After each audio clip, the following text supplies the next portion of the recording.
We all pay taxes, but we don't really understand taxes. Tax is complicated for a reason. Tax is always changing. It's an interpretation-based system. Being a doctor in India and pursuing homeopathy. The rule of investment is diversification. My father asked my brother to join engineering, and he asked me to join medical field. How do you help businesses in managing their money? Cash flow is the king. You don't have a proper cash management in place, you could be in a big trouble. How was your upbringing growing up in India? My father just moved from a village to a city. We were living in a one bedroom, just one bedroom. It's everything. It's a kitchen, it's a bedroom. So, Immunis Financial Broker, what is your objective? Is to work with immigrant business owners. I work with hundreds of dentists in 6 provinces in Canada. Small business owner, what options do they have? Every business needs a planning. Planning could be spending $20 a month or $10 a month. Cost is very subjective. Is there any one quality that stands out? I would trade stocks during the daytime from 6 in the morning till 2:30 p.m. and then go for work. Have you ever run into a situation where somebody has not done proper risk management beforehand? Wife decides that, okay, she doesn't need a life insurance policy, so she cancels the policy. A year after that, she got diagnosed with breast cancer. 2 years later, she dies. It's a safety net for his family. If something goes wrong, he knows now that my family will not suffer financially. How did you help them make that investment? He has about a $1.3 million currently invested in GIC match. Is the government doing enough for the business owners? First, the death benefit will pay the bank loan, come out from the corporation via CDA balance, go to the charity. Charity will write the tax receipt. That tax receipt will wipe off the... Yeah. What does the process look like to become a financial advisor? Are you going to be an insurance expert or you want to be an investment expert? Why would somebody go to a broker like yourself? Try to help anybody and everybody that you can without any expectations.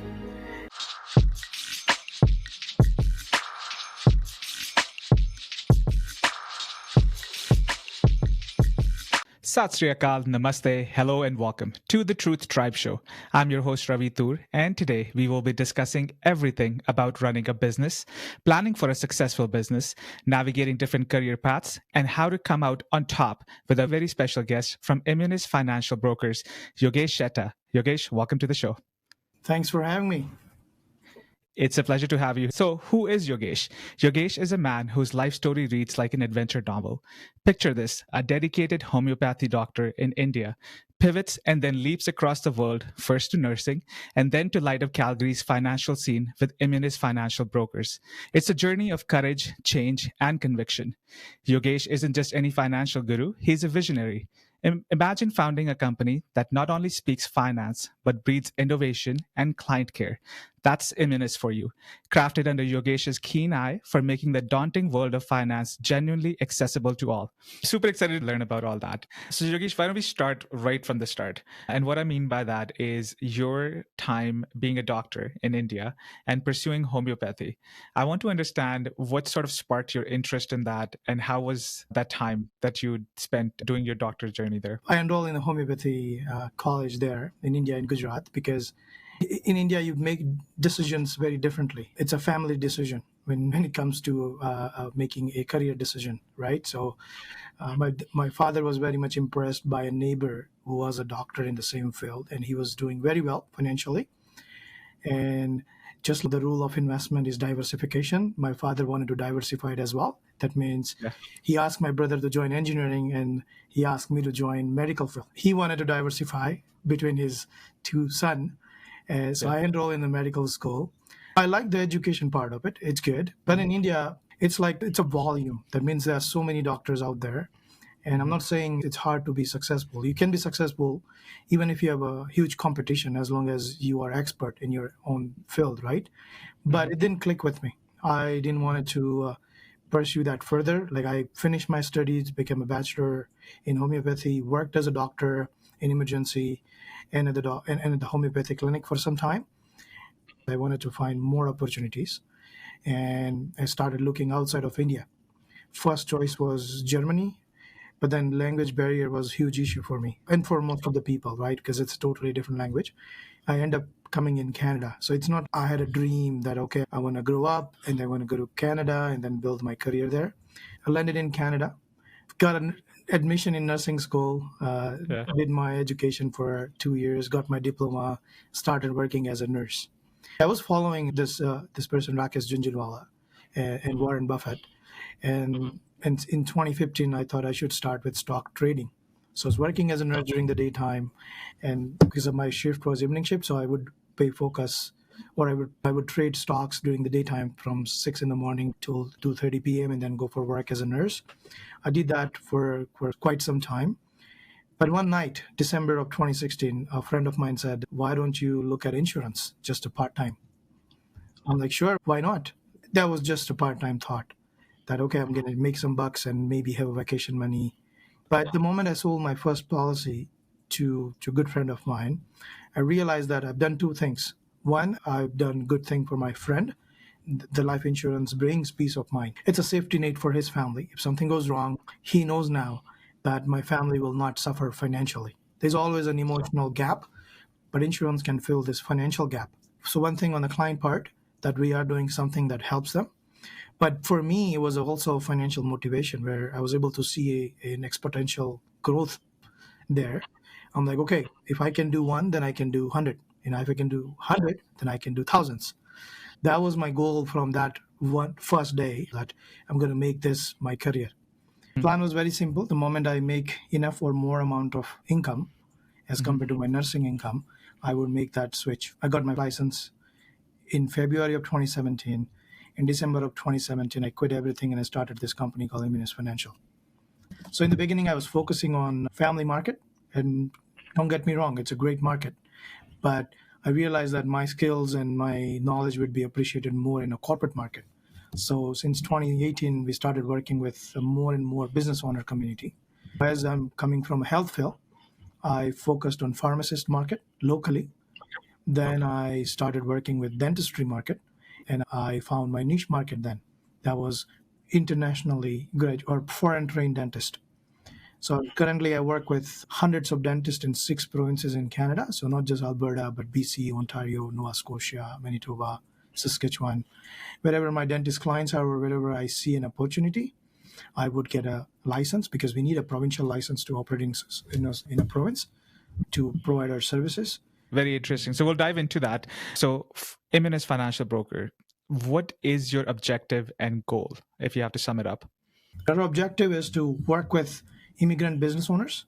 What I've noticed is that immigrant business community are very good at building businesses, but when it comes to having a proper planning, that's where I see a need. Not a lot of professional focus in this area, because this market is different. It requires a different style of communication. They need a person that holds hand for a long time. That means they need to be educated well.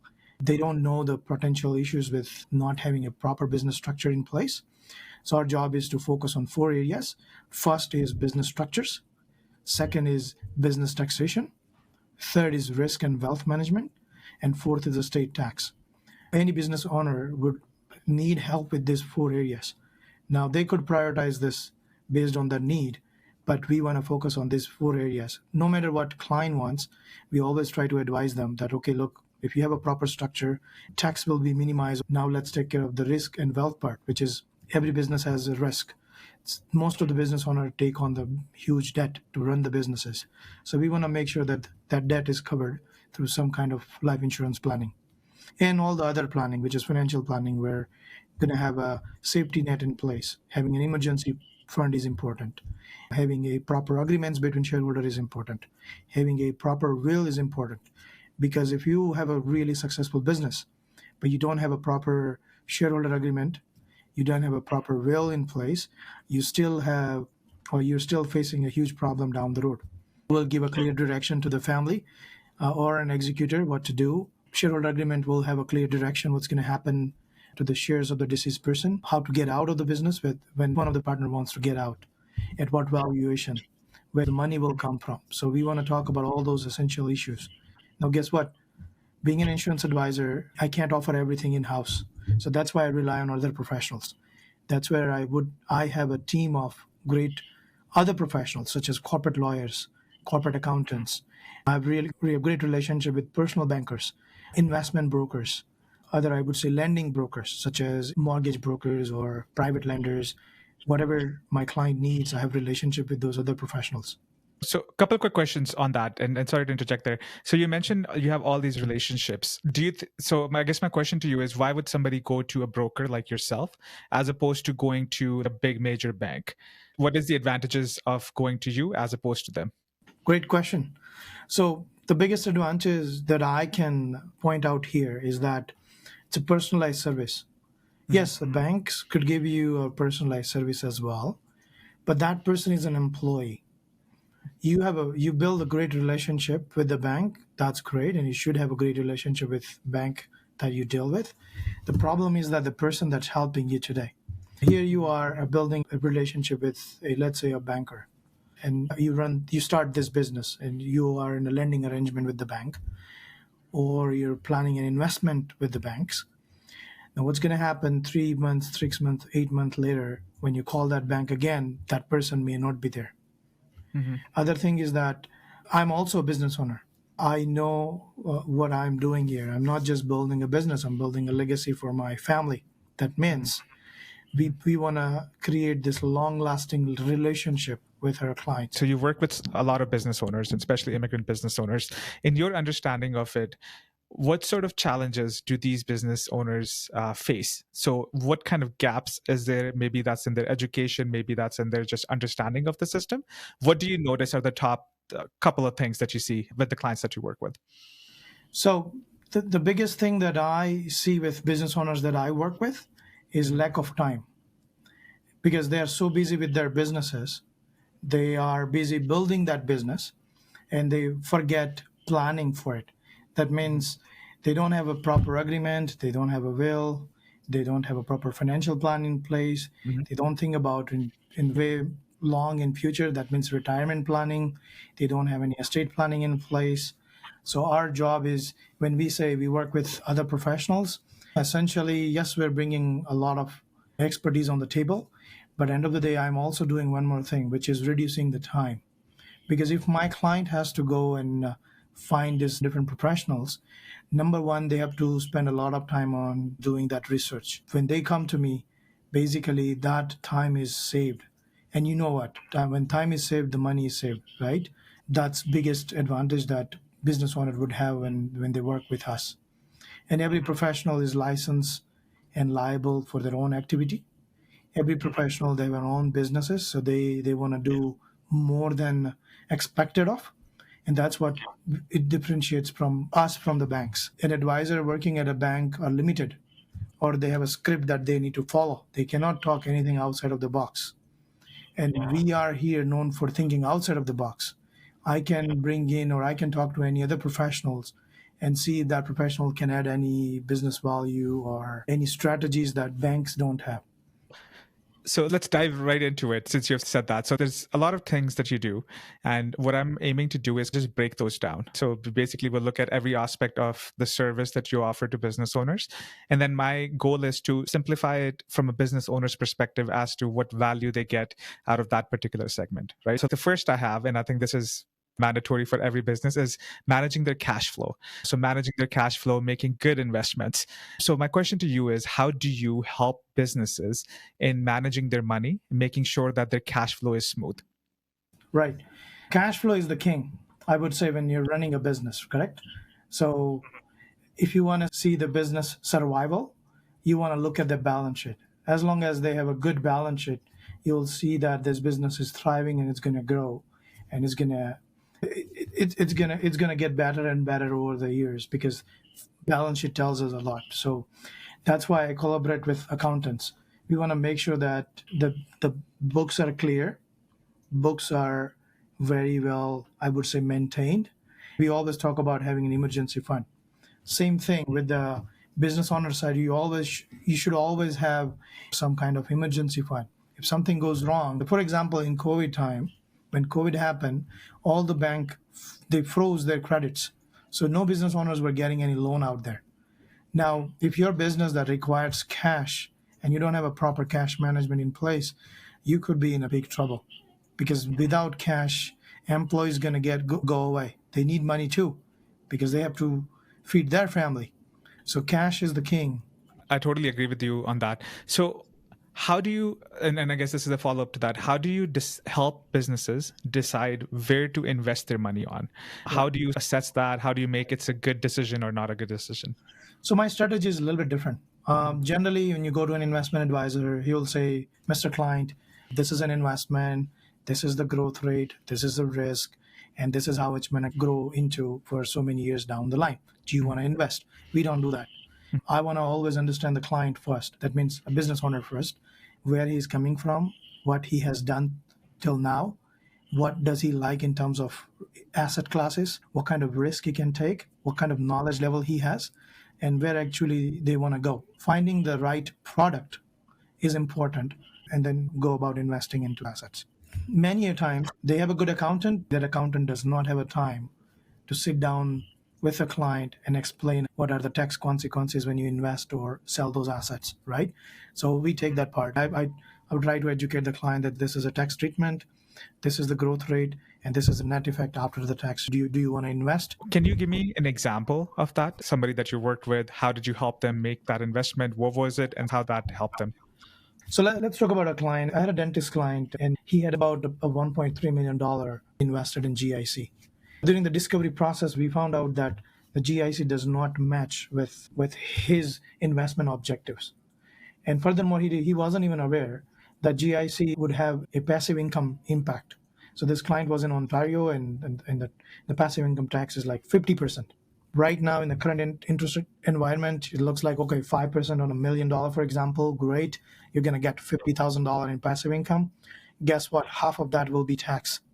And client wasn't made aware at the bank. See that? Banks can talk about a product, but they may not talk about the end impact. He liked real estate investments. I did connect him with a good real estate realtor, and that person helped him make a little bit of investment in real estate property. Then we still have some money on cash as an emergency fund in the business. Some of those money are going into life insurance policy. This money that goes into a corporate life insurance policy is going to grow on a tax deferred basis. Number one, it gives him a protection from day one, but it's also growing on a tax efficient basis because the growth inside the policy is tax deferred until it's disposed of. And he can later use this same fund to fund his retirement or fund any business expansion or whatever he would like to do with the money. He can always access those money.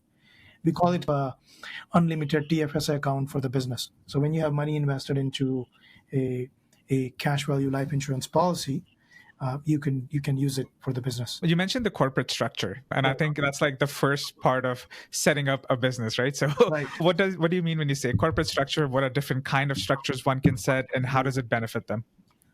So corporate structure, first of all, you need to understand what corporation is, right? So corporation in the Tax Act it's like a separate entity. That means now when you incorporate your practice, that means if you're a dentist, you say, I'm going to open my own professional corporation. Or if you're a business owner, you're going to say, okay, I'm going to have a corporation now. That means in the Tax Act or in the tax language, you are two people now. You are individual as a business owner, and you are also a shareholder of this business entity. Make sense? That corporation, when it's running in operations, providing an active services, manufacturing some products, that's called operating company. When you have another corporation that holds assets, assets could be anything, a real estate property or shares of other corporation or any other asset like GIC accounts, any investment accounts, any investments, any asset it holds. That's why we call it a holding corporation. It's just the way the businesses act. If an active business runs or operates a company, it's called operating corporation. If it holds an asset, it's called holding corporation. Make sense? Yeah, So for sure. people have holding corporations for a reason. Again, the name suggests to hold assets, correct? Yeah. And then there are further structures like family trust, or they create sister companies to segmentize those businesses. That means I have a business that does X activity. Now I want to also do a Y activity. You could do with the same corporation, but sometimes you want to have a Y corporation or a different corporation to do these Y activities because you can sell this part of the business and still keep the business with you, right? I'll give you an example. If, let's say there is a business owner and he's running I would say, he's running a retail store. And over the years, the retail store is doing really great. And from loss-making business, now it's a profit-generating business. That means there's a lot of return income every year. Okay. Now, he could still do this forever, but there is a problem with this structure, where he runs a business, and running a business comes with a lot of other issues, such as creditor issues, liabilities like litigations, right? And for a business owners, there is no CPP. They might have a CPP, but they may not have an employer sponsor pension plans. So the business, the why, from the financial point of view, they should also have some planning in place to protect those assets from litigations or from creditors. So again, that's where the role of holding corporation will come in play, where they can run the business, whatever the profits are there, they should push upwards in a tax efficient or tax free manner through intercorporate dividends into the holding corporation. Now, if liability happens at the corporate level, it's limited to that operating particular corporation. The creditors can't just go to the holding corporation and demand those cash. Make sense? Or litigators can't just really go to the holding corporation and demand those assets that are sitting there. So asset protection is needed. Got it? So it's all about objective. So if it's an asset protection, you might want to put an asset that is away from the operating corporation. Because when this activity happened, it happened at the operating corporation level, not at the holding corporation, and it gives a protection. Got it? Another thing is that there is something called lifetime capital gain exemption. To date, it's around $1 million. Every year, it grows by inflation, but right now it's at $1 million effective 2024. That means any business owner, when they sell their business, it's essentially a share sell, not the asset sell. They can claim up to $1 million of lifetime capital gain exemption. Now, guess what? Government is smart too. They know this, that business owner would grow this business and sell it and will not pay me a tax. Yeah. So they put some requirements in place called, you have to have 90% of assets should be activated at the time of sell. Now, in our original example, if client has a lot of retained income, which is not an active asset, it right away disqualifies this corporation to claim that lifetime capital gain exemption, right? So when we did this holding corporation on top of the operating corporation, we were essentially purifying this corporation every year, pushing it asset upstairs, means holding corporation.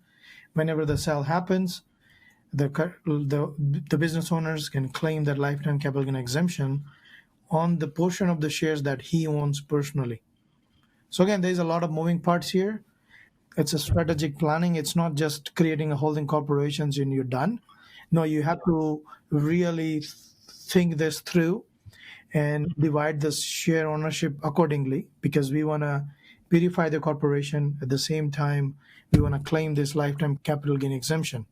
So in this case, our corporate lawyer might suggest owning some shares personally and some shares corporately through holding corporation. So whenever the need for cash, which is for a day-to-day requirement, then the business owner can pay themselves a salary or a dividend. And the rest of the money that can be paid out to this holding corporation via intercorporate dividends. So creating structures makes sense where we want tax efficiency, liability protection, at the end of the day, simplicity, because all of the investment activities are happening at different level and the operating activities are happening at a different level. I guess the bigger the operation, the bigger their demands are, or more complex rather their demands are, and more complex their structuring could be. So moving on from the structure piece, I want to shed some light on the risk management piece, because I think that's one of the biggest things that any business has to do. So can you explain what does risk management means in context of business, and how do you help businesses protect themselves? So first defense is cash flow planning. So once you have a cash flow planning done, that means you have how much cash is needed and how much cash reserve is needed. That one part is done. Then that's most important part. The second part is that, okay, does the business has a debt? And do you want to secure that debt? Then yes. If answer is yes, then we put up some kind of life insurance solution in place.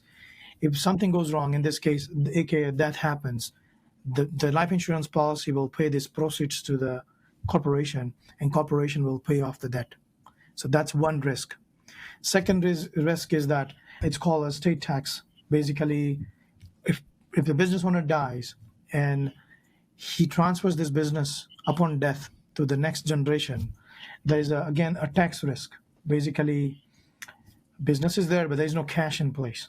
Let's say there is a business owner started this business with $0 service business, and over the years, at the time of death, the value of the corporation is $2 million, for example, and the person is dead.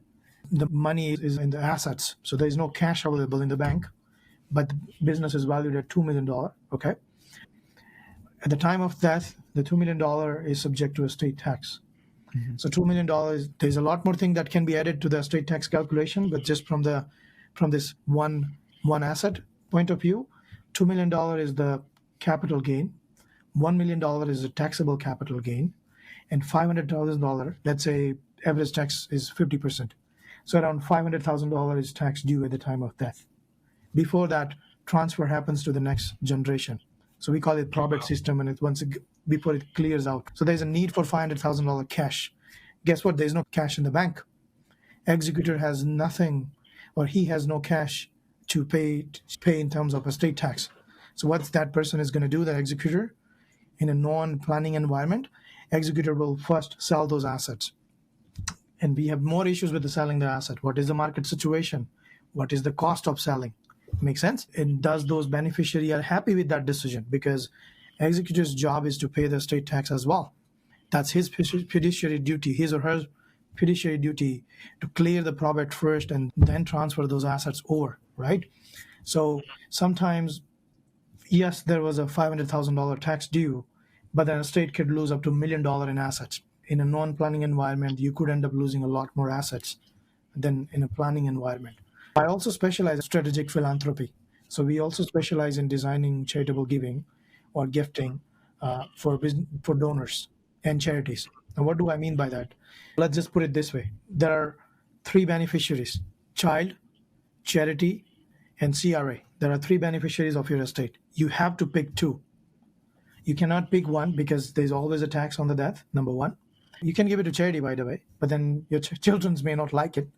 All right. So you have to pick two. Okay.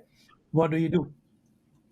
So if you don't want to give it to CRA, then you give it to charity.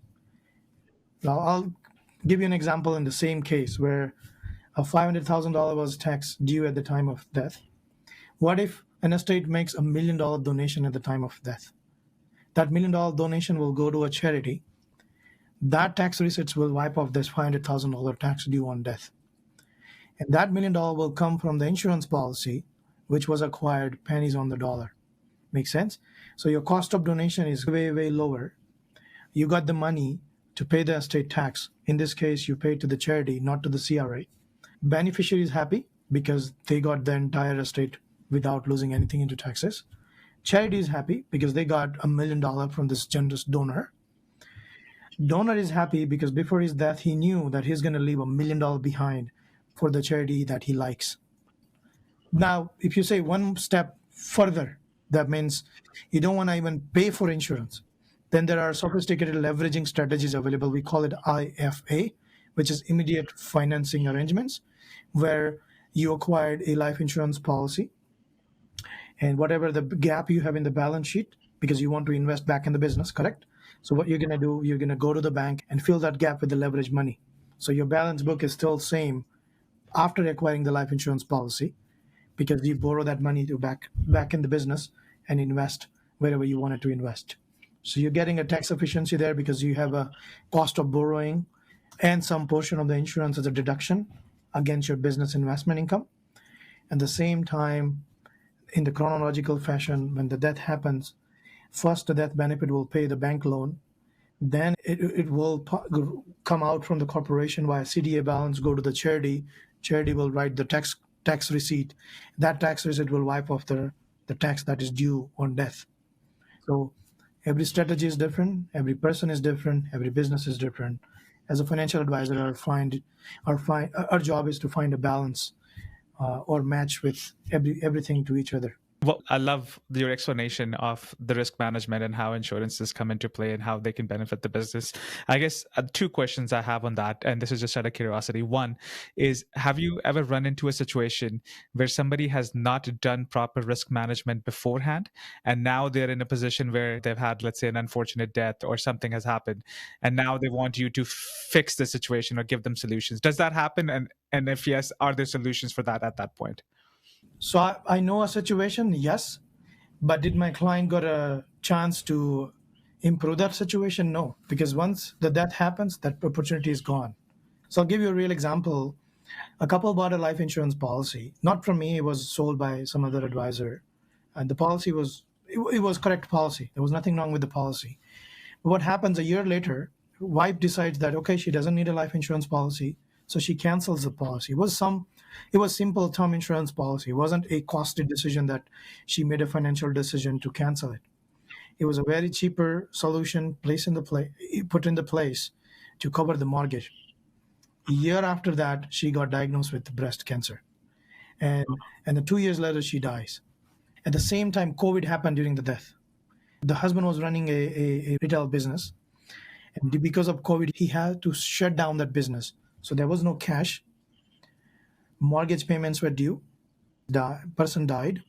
Now there are small children needs to take care of it. So in this scenario, from a good scenario where they bought an insurance but canceled it, they end up in a very worse scenario. And unfortunately, nature was not with him as well. Death happened, COVID happened, business went down, and there was no money for it. So he had to sell this business for pennies. He acquired for $1 million. He had to sell it for $200,000 because of COVID. He had to shut down the operations, and again, come back to that proper planning place. He did not have a cash flow management in place. It was everything combined. He had to sell the house. He had to sell the business, and he left Canada actually.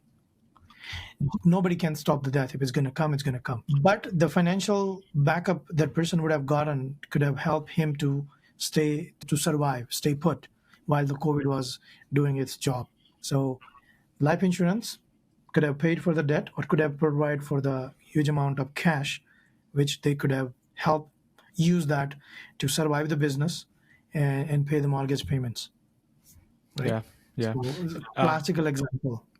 Thanks for sharing that example. And that's part of why I asked you this question, is because I know a lot of business owners who don't plan for those things or who think it's not going to hit them. But like, it's one of those things, like, once it comes for you, it really comes for you. And then being proactive and having those measures in place not just protects your sanity, but it protects like this baby of yours that you have spent years creating and you've spent so much time in it, right? So that's why it's even so more important. So you've worked with all sizes of businesses. Let's say if it's a small business owner, what options do they have? Because a lot of times small business owner says, oh, I don't need these things because I'm just a small business owner. What do you have to say to them? So every business needs a planning. And planning does not mean spending thousands and thousands of dollars. Planning could be spending $20 a month or $10 a month. Cost is very subjective. Mm-hmm. But as long as there's a need for planning and you start working towards it. So that means, let's say you are a startup business. Mm-hmm. Obviously, you need cash to run the business, survive the business, right? Mm-hmm. So you don't want to talk about growing your asset at this point because you don't have assets. You have a day-to-day need. It's like saving food for tomorrow. What about we are hungry today? We need to eat today, right? Yeah. Once you have enough food for today and you think there's a leftover, then you should start thinking about tomorrow and day after tomorrow and 20 months from now, 30 months from now. And now you're thinking about 10 years from now, 20 years from now. So you slowly upgrade your plan. You don't have to have a plan in place for everything today. Mm-hmm. But it's like taking a first step is important. So to all business owner that starts the business, start with some kind of planning. And as you grow in the business, your problems will change. And for those changing problems, the bigger solutions will be required. Mm-hmm. And the bigger solutions will have bigger finances in place. It's never about spending money. Yeah. As long as you understand how it works. So let's say I'm a business owner and I need financial advice. Like, I don't know where to start. Is there a cost for me to sit down with you and discuss these things? No. So I always say that, hey, I work pro bono. That means I don't charge for my consultation. First meeting is always on us. Second and third and fourth meeting, we see if there is a synergy where if there's a need for help, obviously we're going to help them to implement this risk plan or wealth plan. And if we end up setting up some life insurance policy or investment policy or investment account, then we get paid from insurance companies. So we don't charge that way. But I always tell my clients that you can pay me two ways. One, if there is a need for it, buying those products and services from us directly, and we get paid from insurance company. And second way, you can pay us by referring us to their friends or colleagues or family. So referral is the second way that we get paid. And I would love to get paid by that second mean of payment, which is referring or introducing to their business owners or friends or family. Mm-hmm. Yeah, 100%. So one more thing I just wanted to check on before we wrap up the breakdown of these financial services is tax planning and compliance with it. We are in the tax season right now. I find a lot of people don't understand taxes. Like, we all pay taxes, but we don't really understand taxes. And especially when it comes to the business world, right? Because there's so many opportunities. There's so many different clauses, sections, which you can leverage to get the best returns for your business. So my question to you is, can you explain how taxes work for businesses? And what are all different avenues that a business can leverage to then further their growth? I'll answer this question different way. Mm-hmm. Tax is complicated for a reason. And if somebody's telling you, I know everything about tax, that's not 100% correct. Yeah. Because tax is always changing. And it's an interpretation-based system. That means if there is no precedent over it, if it's not written on the Tax Act, it may not be there. It may not be true. Mm-hmm. So you always hear that CRA came up with this kind of interpretation with this rule. That means whatever the meaning the accountants and corporate lawyers were putting to that rule, it's all of a sudden change because CRA came with a different interpretation. Now, tax planning is a very complex subject. What I tell my business owner clients is that it's at least 3 people should be involved when it comes to tax planning: a financial advisor, a corporate accountant, or an accountant, CPAs, mm-hmm. and the corporate lawyer. Because our job is to advise. We advise client. We bring in this two other specialists in when it comes to tax planning for any client: a corporate lawyer and an accountant. Because accountant always provides a number, corporate lawyer always provides a legal structure, and our job is to provide an advice. We act like a quarterback, where we work from the client side of. Basically, we represent the client. Our job is to educate the client, and then these people come into the transaction. So it's a collaborative work between at least 3 professionals. Another professional can come in, such as bankers.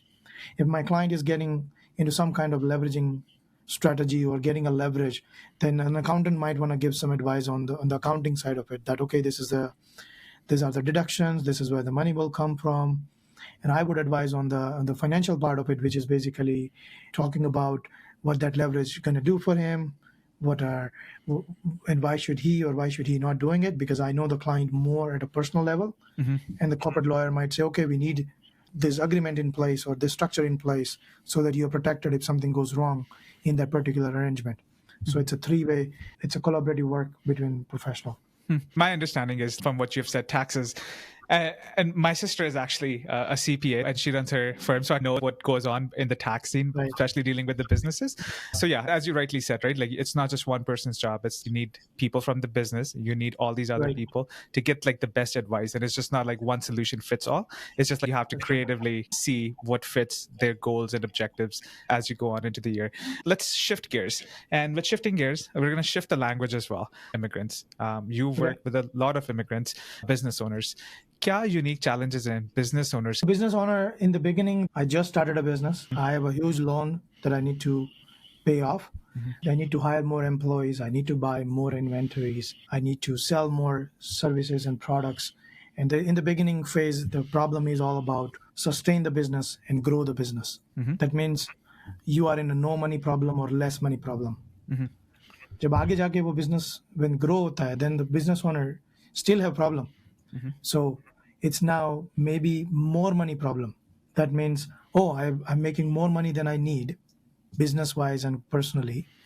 How do I grow those money tax efficiently? Because remember, I was saying that there's a passive income tax, which is anywhere from 46% to 50% in Canada. It's a provincial tax, by the way. because it's up and down in the provinces. So now from the no money problem or less money problem to more money problem, now you want to protect those money from the taxes, from the litigators, all kinds of risk out there. When you have something, then you have a risk of losing.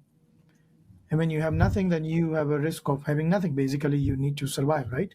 So again, business owners find those problems as they grow in the business. And the later part of the business, when it matures, now they have a succession issue. Then what do I do? मुझे ये बेचना है, yeah, I would like to transfer that to my next generation. And then need to look at the kids as well. Are my kids like my business? Do they want to even work in my business? Or are they financially sound people? That means making a financial decision wisely. Should I give them the I would say, key to the door or not? So there's a succession issue. And there is a saying that says short sleeves to short sleeves by third generation. That means if you don't have a proper plan in place, no matter how much you leave behind, your third generation will be very poor because there was no plan in place. So planning doesn't mean just putting up some insurance policies or financial planning in place. Planning means you have to educate, nurture your next generation, that how they're gonna run the business, grow the business, and then pass it down to the next generation. It's like called stewardship.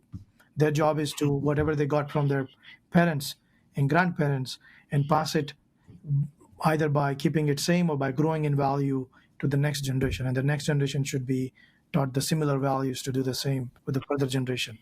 So there's a lot more planning. Planning is never a financial planning. Planning could be educating them. Planning could be cultivating those habits that make them, I would say, more competent, right, in running the business. So my follow-up on that is because what you do, we talked about the challenges that the business owners have and some gaps they have.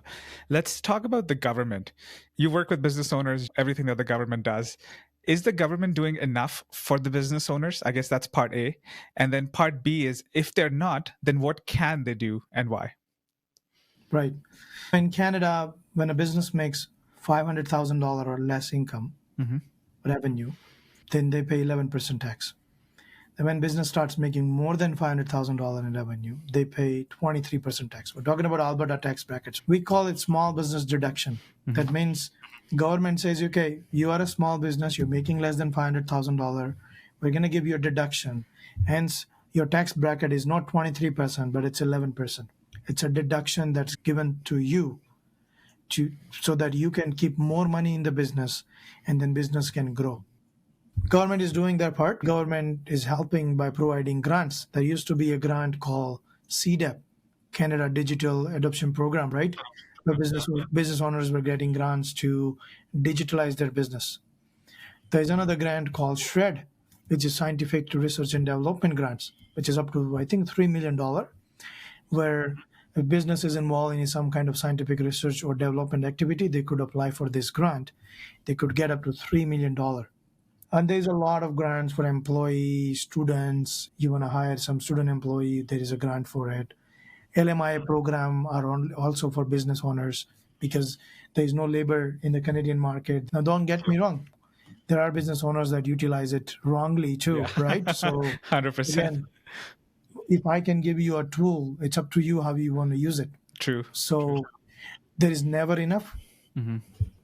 If I give you $10, you might say, give me $20. If I give you $20, you might say, why didn't you give me $50? It's all about what you want.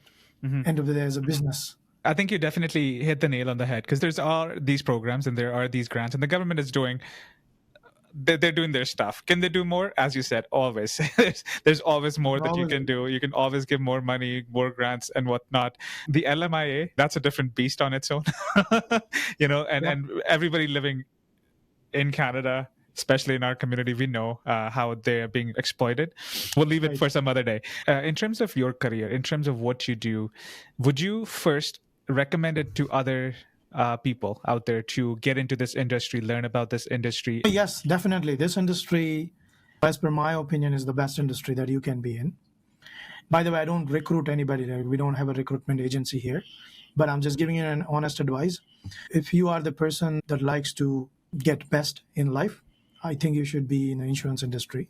Number one, you are doing best for yourself as well as for your client. The second thing is that you build relationship. You're going to meet people from all walks of life. Generally, in Canada or anywhere, people hang out in their own bubble. That means if you are a doctor, you might have 3, 4, 5 doctor friends, and then you hang out in the same bubble. When you are in a position like this, where people come to you, they open up, they talk about their businesses, their life, how they were successful or why they were not successful, you get to learn about their stories. So if you are a person that likes to learn from other people's stories, then this is also an industry you want to be. So you're doing great for yourself, you're doing great for your clients, you're learning along the way. And guess what? That learning that you get from different clients, so let's say client A, I can use those experiences or that knowledge and advise my client accordingly for client B. I can give you a real example. When I started working with dentistry, I didn't know a lot about dental business. That was 2018. Today, I work with hundreds of dentists in 6 provinces in Canada. And I work with from general dentist to a specialist, from associate to practice owner, from one practice owner, like one clinic owner, to multi-chain clinic owners. So I know the problems that a general dentist face and the problems that a specialist would face. And I can now have a database of knowledge where I can advise comprehensively to the client or new dentist who's coming in the business or who just got a license or was just starting a business, right? Because now I've seen those people that already did it, and I can advise this new client. So our advice is not necessarily insurance or insurance. It could be anything. But we know our professional liabilities as well. We know our licensing activities. So we always tell our clients that this is our expert advice, and this is just an advice or a comment. It's always a comment until you implement, and it becomes an advice. Make sense? Yeah, 100%. What does the process look like to become a financial advisor? What all is involved? What does the certification look like? To get a life insurance license, it's very easy. You go to an institution that offers this LLQP course education. You get that education. You write an exam. If you pass, you are a licensed agent. That's just one step. Then it's up to you. You have to decide what else you want to do. Then you get further designations like CFP, CLU. If you want to go on the investment side, then there are CIM, CFA, which is another investment side designation. So once you get this license, there are lots of other avenues that opens up where you need to choose that are you going to be an insurance expert or you want to be an investment expert. If you want to be an insurance expert, then from LLQP, you get a CLU designation, and there's a PFA designation, or the one that I have, it's called Real Wealth Manager. If you want to be an investment side, then you get a CFP, Certified Financial Planner. By the way, Certified Financial Planner is like a comprehensive, it covers everything. But then you're going to go further advanced, then you get your IROC license, and you get your CFA, then you can get your CIM, which is portfolio management. There's a sky is the limit, and when it comes to furthering your career. But if you're not decided and you be a generalist, then there are chances that you may not be successful. You have to find your niche, focus on it, keep working. Just like money, your practice would compound, because one relationship turn into 2, and 2 turn into 4, and 4 turn into 8, right? It's a compound growth. So very easy. All you have to do is learn how to handle the rejections. Yeah, 100%. It's an art. It's not a lot of people can take that. You have to be resilient. You have to trust your abilities, and you have to trust what you are selling, right? Like, I think I've spent a lot of time in sales, and I think it's very hard to sell something that you don't believe in. So you really have to believe in, because from your understanding of it, it's a customer-facing relationship based role that you are in. So if you screw somebody over once, they're going to remember that for the rest of your life. And in this business, you can't go around screwing people over, because then you're not going to have any business left. It's a word of mouth business. You help a lot of people in a lot of good ways. Is there a particular moment that you would categorize as like the peak of your professional career, or the highest moment that you are the most proud of? What comes to mind, and what does that remind you of? So I'll give you an example where satisfaction was the highest. So I was introduced to a business owner client, and I was just told that, hey, this person needs a life insurance, go there and plan. That's it. I was told just that by an accountant, okay? When I went there, I started gathering all the information about the business, how they run it, what's the business structure, looked at their financial, and then realized that business is doing actually very well. It has It's growing at almost 50% year over year. That's a really great growth when it comes to any retail business. And the business was owned by three people, one father and two sons. And upon asking more questions, I realized that father will retire at one point, and that was like not so far from here or from today. So we wanted to. So again, I was called just to do the insurance planning, and that was like December of 2022. Okay, so I was introduced just to do the insurance planning, but upon asking those questions, I realized that this business needs more than an insurance planning. We needed to do the structural planning first. So again, I'm not a corporate lawyer, but I know how corporate structures work. One of the things that in a corporate market you need to know is all about corporations, how the Corporate Tax Act worked, how the corporate structures work, and how one can benefit from it. Anyway, so we wanted to structure this business. We wanted to have a planning in place where father wants to get out and bring the children in the business. So that means rolling over his shares to the corp and giving it to the children in a most tax efficient manner. Hence, the restructuring planning started, not by me, by a corporate lawyer and an accountant. At the end of the planning, client walk away. He didn't have to sell his business. He didn't have to die. He walked away with $1 million tax-free money today. He transferred his business to the next generation into the holding corporation because there was a rollover happened. We call it Section 86, which is a straight freeze and then move the money. Client walks away with his $1 million lifetime capital gain exemption, and the children have now the future growth on them.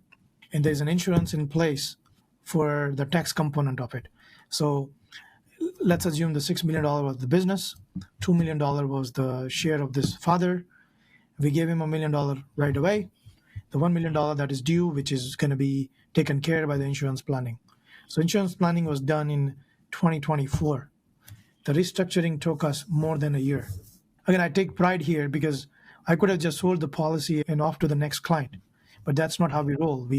I want to make sure that proper structure in place, client achieves other objectives that they want to achieve in their life. In this case, the client wanted to get out of the business, which is father, and children wanted to acquire the business. So we did it, but we did it in a most tax efficient manner. Now we have a planning in place, but that will also take care of the state tax that is due upon death of this father. So again, this is an aha moment, the latest one. There are lots of aha moments that happens when you start out, right? But then your aha moments changes because you get even a bigger experience. Then you get even a bigger experience, right? Yeah. And that's really what your role is, right? Like it's clients don't know what they don't know, right? And you know everything else, but you don't know what the client knows about their business. So that's what you're trying to find out in that knowledge sharing. Let's go back in time. So you were born and raised in India. Can you walk me through from how was your upbringing growing up in India? I was born and raised in Gujarat. There's a city called Surat. Yeah. It's actually a diamond city. Yeah. Growing up was a different story. My parents were not educated. Yeah. In the beginning, the lifestyle was very different because my father just moved from a village to a city. And just like when I came to Canada and I had to find the surviving jobs, he had to find surviving job. So we were living in a one bedroom. That's it. No apartment, just one bedroom. It's everything. It's a kitchen. It's your bedroom. It's your living room. It's everything. Just one room, and then that's where you do everything. Right? There's a different portion for the sanitary part of it, but again, everything else is done in a one room. So grew up, lived there for 2 years, and I remember 3 years. My fourth year, my father was doing good financially, and then we moved to a different house. And then my father grew and he did well in the diamond business, and then a lifestyle change. So does our problem change, I would say, right? So I see the money part I'm coming from. It's not that I always had a money. I've seen the life that from the no money at all to a good amount of money, comfortable. I would say we were comfortable at one point. So again, so money is always a part of. It's always a discussion in the family, right? That's why I say that you have a no money problem. you're going to still have a problem. When you have a lot of money, then you're going to still have a problem. So I've seen that life where money plays a crucial part in your life. Yeah, and I think because of that, it gives you a whole different appreciation for money. So even when you're working with your clients, you understand it from both avenues. You understand when you don't have anything, and you understand when you do have things, and you want to be prepared for both the situations. So one more thing I always tell my kids is that when I was growing up, I have a problem, which is maybe one toy in the house, and you play with that toy until that toy dies. Yeah. That means there's nothing left. Yeah. So we had a problem where we had no toys. Yeah. And my kids here have a problem. They have too many toys. Yeah. We're throwing away toys every month, which we don't need or which they're not playing with. That gives us a perspective. I always tell them, look, you always want to appreciate the money, because our kids will have a different lifestyle than I did. True. For sure. They definitely have a different lifestyle. So, and again, it's generation gap too, right? Yeah. But what I'm saying is that, so I want to teach my children the value of the money. I'd like to teach them the business as well, because I think business is the way. I don't like the employment, nothing wrong with the employment. But I think if you want to build your life, then you need to learn how to sell and how to run businesses. If you do that, you're gonna do way better than most of the people in the world, not just in Canada. Yeah. So question on that. So that's your advice to your kids. That's the things that you're teaching them. What would you tell your own self, a 20-year-old Yogesh, based on everything that you know about your life? What advice would you give yourself? I would say, Yogesh, get a life insurance license right now. and do not do anything else but focus on this business. So I started this business about 7 years ago. So 2017, basically. Okay. And since starting, we have grown about at 50% growth rate. Every year, the growth rate was at 50%, right? So imagine if I would have started when I'm 36 now, and you're talking about 20 years, when I was 20-year-old, that's a 16 years of growth rate. That's crazy. I would tell myself, definitely do this. Don't do anything else. Not even get a nursing license. Start an insurance business and buy property in Vancouver and Toronto. Yeah. Buying property in Vancouver and Toronto. I think that's like a lesson for everybody. Just joking. It's fun. You always look back and you might think, why didn't I do it? I should have done this. I should have bought Bitcoin, for example. Or I should have bought this property 5 years ago. But in reality, when you're making a decision, you always make a decision on the present scenario. That means if you have money for it, money and means for it, by all means, go ahead and do it. But if you don't have money, then we won't be able to own those assets. Make sense? And then why regret? Because the decision that you made was the best decision at that time. I always tell my dentist client that, look, the one thing that you have that 99% of the people in Canada don't have is a liberty to invest or sprinkle your money in every asset class out there. Because as per Statistic Canada 2021 data, if you make $279,000 or more, you are a top 1 percentile taxpayer in Canada, right? And generally dentists do well. They do better than that number for sure, right? So my advice is always that keep sprinkling your money. You don't have to put all of your eggs in one basket. Keep diversifying. In the long run, you're going to do way better than most of the people in Canada. They don't have to go crazy. Make money, spend money, and whatever is left, invest it such a way or diversify. You're going to do very well down the road. Meanwhile, protect it through insurances, which is from the unpredictable scenarios: life, disability, and illness. Cover this through insurance product. You have a emergency fund in place. You have proper agreements in place. You have proper will in place. All you have to do is keep your license and keep growing. And whatever is left over, keep investing. Slowly by slowly, based on your risk. And you're going to do very well, no matter what the market situation is. That's an awesome advice, Yogesh. So thanks for that. Just into your personal life, how do you manage your days effectively? What does your day look like? What are some things that you do outside of your business to stay active and fresh? So generally, the life is very busy. Yeah. Because imagine you have kids that are 5 and 7, and you have a business that takes time, that requires your time. And I love the fact that this business needs my time. That means business is doing great. Yeah. A typical day, wake up, get ready, get kids ready for the school, drop them off to the bus stand or to the school if bus doesn't show up sometime. That happens in Alberta for sure. And then start your day.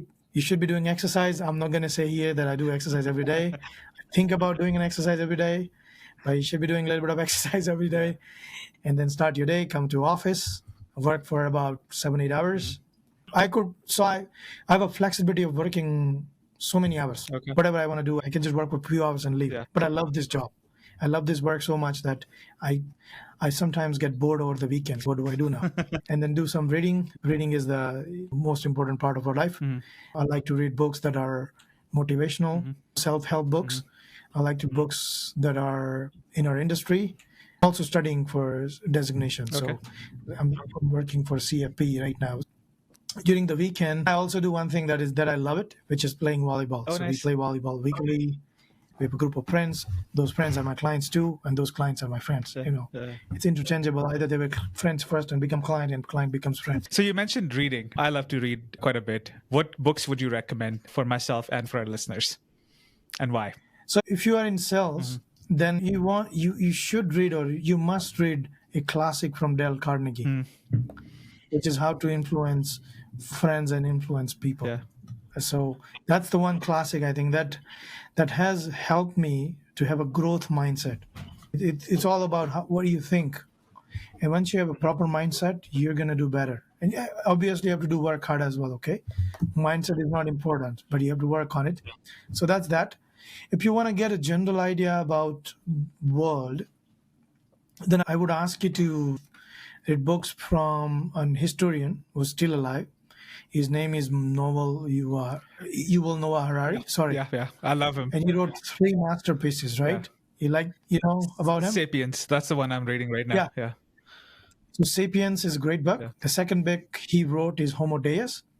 And the third book he read is 21 Lessons for 21st Century. And if you read that book in a chronological fashion, you're going to see a lot of relevant thing happen already. Yeah. So historian's job is to look at what happened in the past, what's happening now, and project in future, that what could happen based on what we have done over the years. So if you read that book, I think it will give you an overall sense about world. I really love it.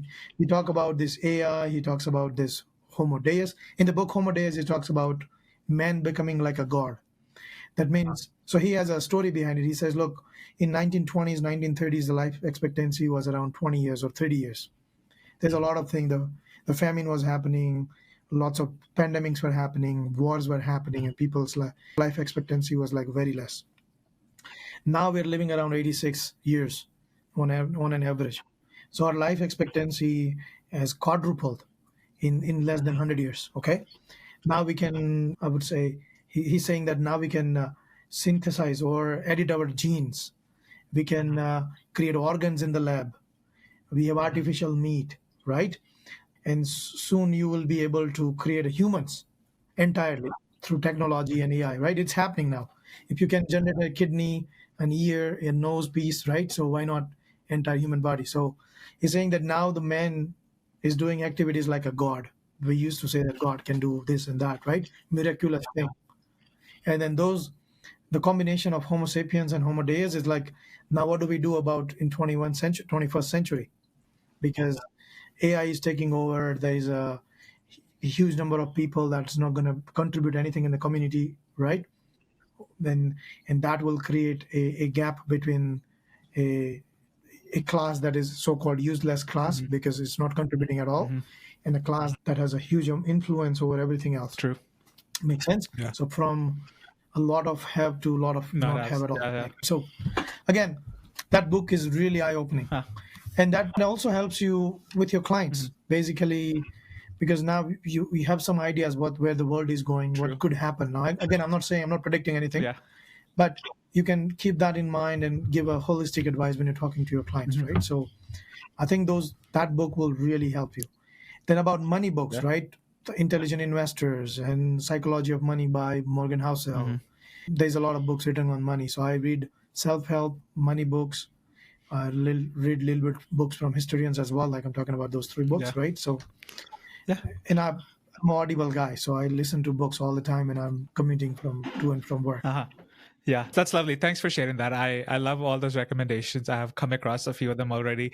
Yeah, going back to The Sapiens, it is an incredible book. Like when I was reading that book, and I'm still left with a little bit of it, I've covered like 60-70% of it. It is such an eye opener, and I just want to keep reading it. And as I'm reading it, I want to tell people to read it because it just gives such a different perspective on life, and you get to see it really from where you come to where you are and where you're going. Yeah, I definitely recommend that book to So everybody. wait till you finish that and start the Homo Deus, Yeah, and you'll see that those dots connecting. yeah. And when you go to the transition to the third book, Hmm. now you're going to realize, okay, what should be done, and how the political parties will look like, how the poor people will look like, universal basic income. He talks about pandemics. He talks about everything. I'll be sure to check those books out. I look forward to it. And now, with your little bit of explanation, I'm probably going to go buy them today. Yogesh, what would you put on a billboard for the entire country of Canada to see, and why? Ooh, that's a tricky question. You're asking as a general advice or a business As advice? a general advice, could be multiple messages. It's just a message that you want the people, like it's your message that you're passing on to the world. Could be a quote that you live by. Our company motto is rendering peace of mind. Yeah, we can go by That that. means that's a good one, because our job is to end of the day bring peace. That's it. If you have concerns about your financials, if you have concern about your family, if you have concern about taxes, we can do that. We can help you.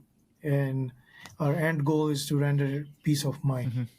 We can make so much amount of the money, but if you don't have peace, then technically those monies are useless. Yeah. Make sense? The end goal of the money is to give you some kind of peace. And money is not everything, but money is everything. You know what I'm saying is, people with no money will always tell you that money is not everything. And people with money will tell you, yeah, that's true, but I still would take that option, which is having a lot more money than having no money. Yeah. So It's a cliche I statement think that they say, I'd rather be crying in a BMW than crying on not a BMW. Right? Like it's like that kind of comparison. So just on that, Yogesh, because this conversation is catered towards immigrants, towards South Asian immigrants. You've been an immigrant yourself. You've lived through that life. You talk to so many of them, the challenges. If you have to pass on a piece of advice to your fellow immigrants, what is that going to be and why? I would say try to help anybody and everybody that you can without any expectations, and you will do better than everybody else, regardless. So, no expectation. If you help others, those same people will help you. End of the day, human help human. Okay? And if we all work together and try to, I would say, help each other, then end of the day, everybody's going to grow. I believe in karma. That means I will try to help no matter what. So it's just a cycle of goodness, right? If you keep that mindset and you keep paying it forward, it's going to come back to you around, right? Like it's that cycle. And if you do it without expectations, it's going to come back to you. It's just a matter of time. You might not see it in the moment, but eventually it's going to come to you. Yogesh, what does the future look like for you? What can we expect from you over the next 2 years, 5 years? Any plans? Our plan is to grow and work with, I would say, quality clients, and just keep doing what we are doing right now. I think in the future, you're going to see more, I would say, integrated services from us. We are constantly looking for ideas that can improve our client's life. So you will continue to see more and more from us. Now, what that more and more look like today, I don't know, because I'm constantly looking at it. And if you look for it, you're going to find it. Where there's a will, there's a way, as they say. So, Yogesh, it's been a pleasure chatting with you. Thank you for all the information and the insights you have shared about the financial industry and about your career, your life story. I'm pretty confident that anybody who will be listening to this conversation will be able to pick up some tidbits and make changes in their lives and live a better life. Thanks for having me. It was great. Thank you.